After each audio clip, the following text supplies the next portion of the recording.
Le compte à rebours est lancé pour les sociétés qui élaborent les fiches de paie. Il va falloir passer au prélèvement de l'impôt à la source. Ce sera le 1er janvier prochain. L'impôt sera directement prélevé sur les salaires grâce à un taux d'imposition transmis par Bercy aux employeurs. Évidemment, chaque cas est unique ou presque pour les 16 millions de foyers fiscaux qui sont assujettis à cet impôt.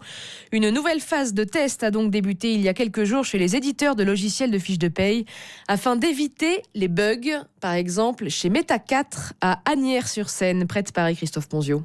Concentré sur son ordinateur, Rémi Ploy ouvre en 2 clics une simulation de fiche de paye contenant le futur prélèvement de l'impôt à la source. On voit un taux et puis un montant en négatif. Le taux d'imposition correspond à la situation du salarié testé. Le montant collecté correspond, lui, à la somme qui sera reversée à l'administration fiscale. Une opération d'apparence simple pour ce commercial. C'est vraiment une ligne de plus, juste avant le net à payer. Mais derrière cette ligne, le logiciel de paye a dû subir un sacré lifting préparé ici depuis 1 an. C'est une grosse révolution. Alexis Pajor est responsable chez l'éditeur Meta4 pour qui intégrer les situations fiscales particulières vire au casse-tête. Il y a encore des ajustements. Par exemple, on a le premier salarié, l'étudiant qui vient travailler. Il n'est pas connu par les services fiscaux. On a également les indemnités journalières de sécurité sociale. Ce sont des montants qui sont imposables. Donc comment faire ? Les réponses de Bercy arrivent au compte-gouttes. Isabelle von Koevenberg préside l'association SDDS qui regroupe les principaux éditeurs de logiciels de paye. La crainte, c'est toujours ce à quoi on n'a pas pensé. Tout est une première en France à cette échelle industrielle. Il faut rester vigilant jusqu'au bout. Les nouveaux tests du prélèvement de l'impôt à la source devraient permettre de lever les derniers doutes à 10 mois de son entrée en vigueur. Et ce sera donc le 1er janvier 2019.